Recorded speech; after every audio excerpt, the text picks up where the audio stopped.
Exercise question 8.1. The sign of work done by a force on a body is important to understand. State carefully if the following quantities are positive or negative. First, work done by a man in lifting a bucket out of a well by means of a rope tied to the bucket. So this is the bucket. A man is applying the force in upward direction. So you will see the force on the bucket is in upward direction, and even the displacement also will take place in upward direction. So angle theta is equal to 0 degree. That means the work done, which is equal to Fs cos theta, is equal to Fs cos 0, and so cos 0 is equal to 1, so it is Fs. So the value will come positive here. That means the work done is positive here. This is the A part of the question. Now B, work done by gravitational force in above case. In this case, the work done by the gravitational force. Due to the gravitational force, the weight of the body will be there, and it is working in the perpendicular downward direction. And since it is working in this direction, the gravitational force downward, but the displacement is in upward direction. That means the angle theta is here 180 degree, because you will see that this mg, or you can say Fg, the force, gravitational force, and the displacement, both are in the opposite direction, making angle theta 180 degree, and so that Fs cos 180 degree, that is equal to negative, means minus Fs. So the work done, we can say here, the work done is negative. Now we'll see C, case C. Work done by friction on a body sliding down. You can see that the friction force is working because the body is sliding down, so the acceleration produced in the downward direction, and this is the inclined plane, downward direction. The displacement is also in this direction. That means the force equal to ma, that is in downward direction, and the displacement is also in downward direction. But here we have to calculate the work done by the friction. So we can say here the work done by the friction, because friction is working in opposite direction of the applied force or the acceleration. So the displacement and the force, this is the inclined plane, so the friction force and the displacement both are making angle 180 degree with each other, and once again you can say the work done is negative in this case. Okay, now we'll see D. Work done by an applied force on a body moving on a rough horizontal plane with uniform velocity. Because it is moving with the uniform velocity, so you can say simply the no acceleration will produce, but actually the surface is rough. Actually the surface is rough here, so rough horizontal plane, so obviously the work has to be done against the force of friction.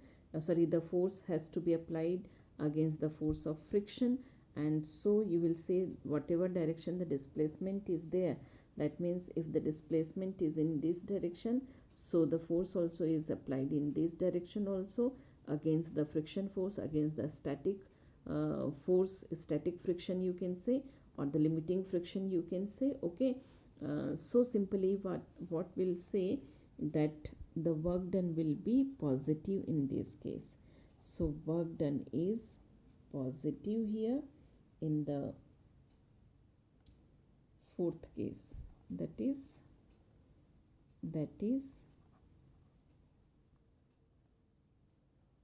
the force on a body moving in a rough horizontal plane with uniform velocity. Okay, now E. work done by resistive force of on a vibrating resisting force of air on a vibrating it to the rest. So the whatever the resistive force is there, that means the applied force is suppose in upward direction F, so the resistive force of air will be in the downward direction, and the work done against this force will be also negative. This force also negative because theta is equal to 180 degree. So this force also will be negative. Okay. Exercise question 6.2. A body of mass 2 kg initially at rest, m is equal to 2 kg, u is equal to 0, moves under the action of an applied horizontal force of 7 Newton, that means F equal to 7 Newton, on a table with coefficient of kinetic friction 0.1. So the coefficient of kinetic friction is 0.1 here. Calculate the work done by applied force in 10 seconds. So work done we have to calculate by the applied force in 10 seconds, that means time is 10 seconds. Second, we have to apply the work done by the friction in 10 seconds, then work done by the net force on a body in 10 seconds, and change in kinetic energy of body in 10 seconds, and interpret your result. So first of all, we are going to calculate the work done by applied force in 10 seconds. So first of all, we'll calculate here the acceleration produced. Acceleration produced by applied force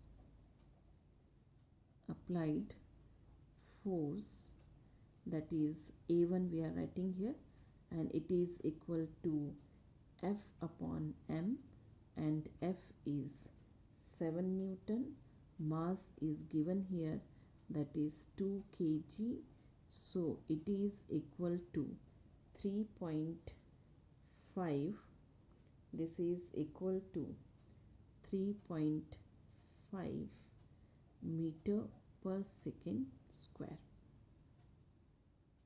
Now we'll see the force of friction. The force of friction we are going to calculate here. So force of friction that can be calculated by the formula mu r. F is equal to mu r, and r is equal to mg, so it is mu mg. That means the force of friction F is equal to mu is 0.1, mass is 2 kg, and acceleration due to gravity is 9.8. So if we'll calculate, it will come 1.96 Newton. So the force of friction is 1.96 Newton. Now we are going to calculate here retardation. Retardation produced by friction. Retardation produced by friction force, or friction you can say. Okay, that we are that is equal to A2,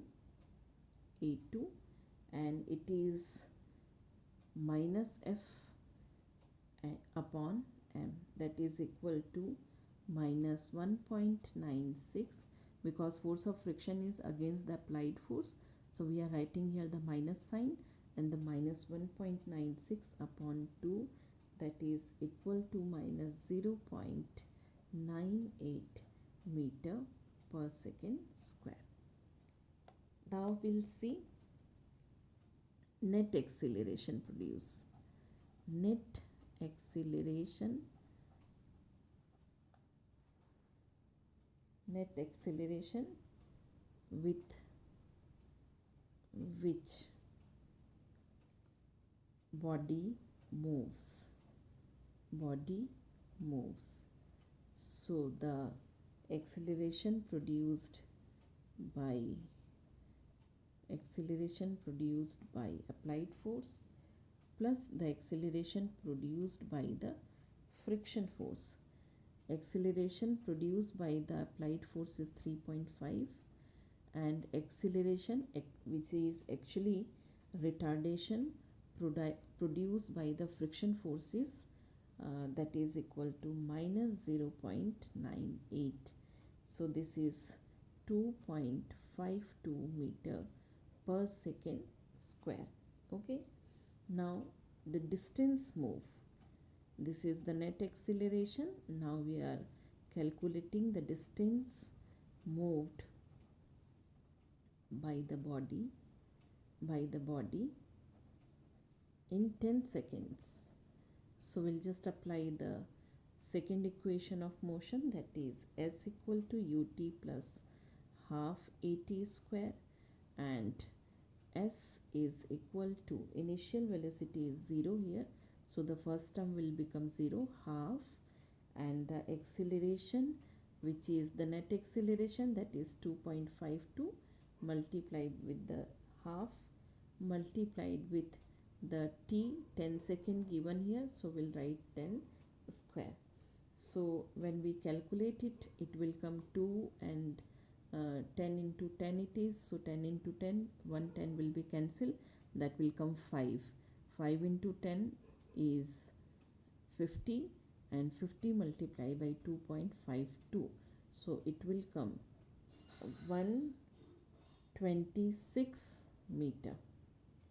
Now after this we will calculate the first, that is work done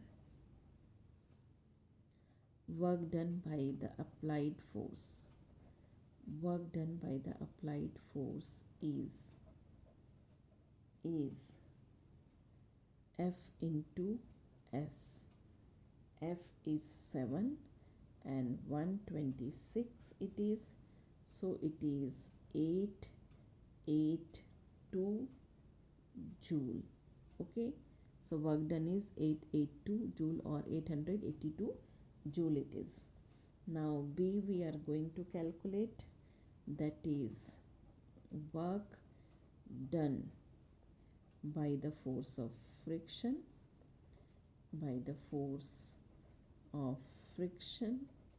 so this is equal to, the negative work will be there, that is minus F into S, that minus F is minus actually 1.96 multiplied with 126, here minus 1.96 multiplied with 126. If you calculate it, it will come to 246.9 joule, and if you round off it, it will be minus 247 joule. Then C, that is work done by the net force, that is equal to the net force into distance or displacement. So the net force is 7 minus 1.96 multiplied with 126 is the distance traveled. It will come, that is, if you multiply this, the quantity will come 635 joule. It will come 635 joule. After this we'll see here the D part, that is equal to change in kinetic energy of the body in 10 seconds. So change in kinetic energy of the body in 10 seconds, and the interpretation we have to see. So this is D. First of all we'll see from equation of motion, that is V equal to U plus AT. So this is V is 0 plus, that is 2.52 into 10, so it is 25.2 meter per second. So this will be the final velocity here.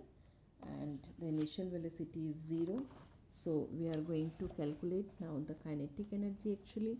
So the initial kinetic energy is which we call as Ki equal to half mu square. Since u is 0, so this is 0 only. Now the final kinetic energy or Kf is equal to half mv square. Already we have calculated the formula for V, that is half, mass is 2 kg and it is 25.2 the whole square. So if you multiply it, you will get the result, that is 635 joule. Now if we see the kinetic energy, change in kinetic energy, so the change in kinetic energy, that is equal to Kf minus Ki, or that is 635 joule minus 0 joule, that is equal to 635 joule.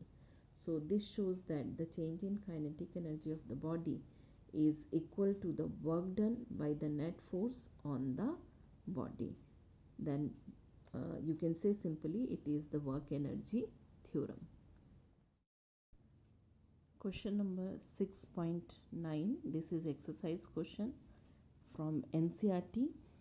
Body is initially at rest. It undergoes one-dimensional motion with constant acceleration. The power delivered to it at time t is proportional to.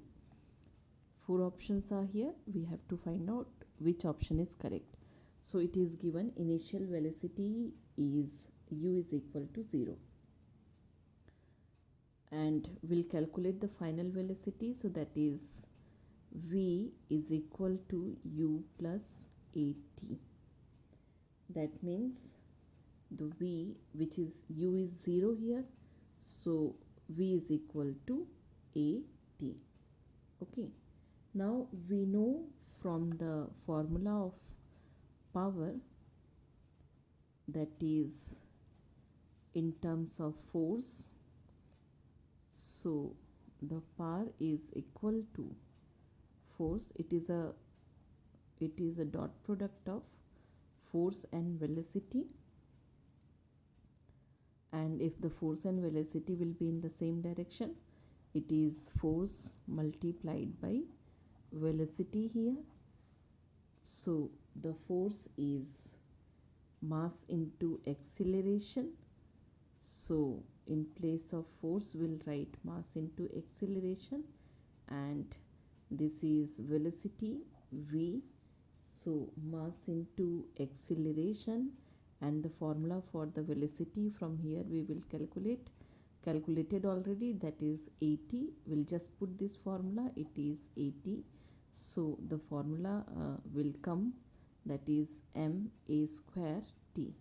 That means the power is ma square t, and it is already said the constant acceleration is there. That means a is constant, mass is constant. That means the p is directly proportional to t. So the answer is the power delivered to it at time t is proportional to t only.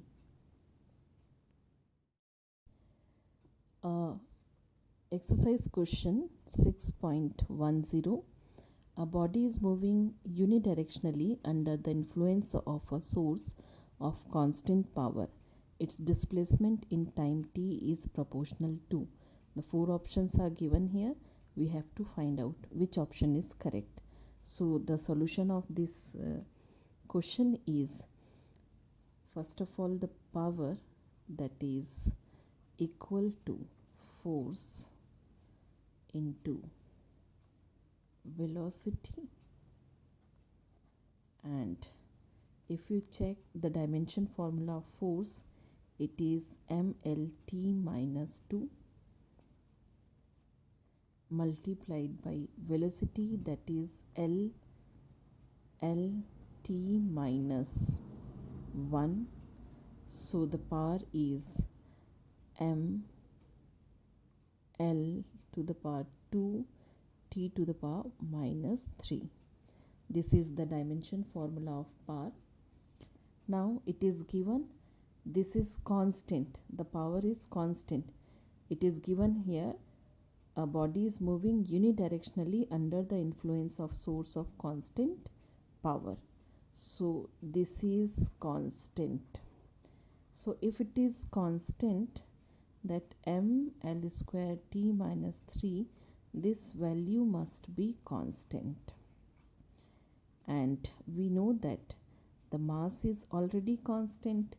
That means L mass is already constant. So the remaining quantity L square t to the power minus 3 must be constant. Means L square upon t to the power 3 must be constant. Or if you take t to the power 3 this side, it will be L square is directly proportional to t to the power 3, or we can say L. Just take the square root both the side, you will get here L is directly proportional to t to the power 3 upon 2. So the answer is, the displacement is directly proportional to t to the power 3 upon 2. Exercise question 6.11. A body constrained to move along the z-axis of a coordinate system is subject to constant force F given by minus I cap plus 2j cap plus 3k cap Newton, where I cap, j cap, k cap are unit vectors along the x, y and z axis of the system respectively. What is the work done by this force in moving the body a distance of 4 meter along the z-axis? So actually the force is given here, that is minus I plus 2j cap plus 3k cap, and we'll find the distance, or you can say the displacement S. This is 4 meter in magnitude and the direction is z-axis, so we can write this as 4k cube. Now the work done is equal to F dot S, that means minus I cap 2j cap 3k cap dot 4k cap. The resultant will come, that is 12 in magnitude, because all other quantities means 4 into 3, that is 12k only, so 12 joule it is. So the work done, which is a scalar quantity, is 12 joule. Exercise question 6.17. The bob A of a pendulum released from 30 degree to the vertical hits another bob B of the same mass at rest on a table as shown in figure. How high does the bob A rise after the collation? Neglect the size of the bobs and assume the collation to be elastic. It is given here, you can see that is a bob A, and it is making 30 degree angle with the vertical hits. The bob B is here at on the table, so when A is moving, it will hit to B, and B is in rest position. So A is a projectile and B is the target. Okay, and as we know already, we have derived the formula for the for elastic collation in one dimension, because it is making 30 degree angle, so the motion is considered as one dimension only. So we'll just apply the rule for the elastic collation in one dimension, and according to that the bob A shall not rise. This bob A shall not rise and this is because when two bodies of same mass undergo an elastic collision, their velocities are interchanged after collision. That means A will get the velocity of B and B will get the velocity of A. So A will come to rest and the ball B would move with the velocity of A. Thus the bob A will not rise after the collision.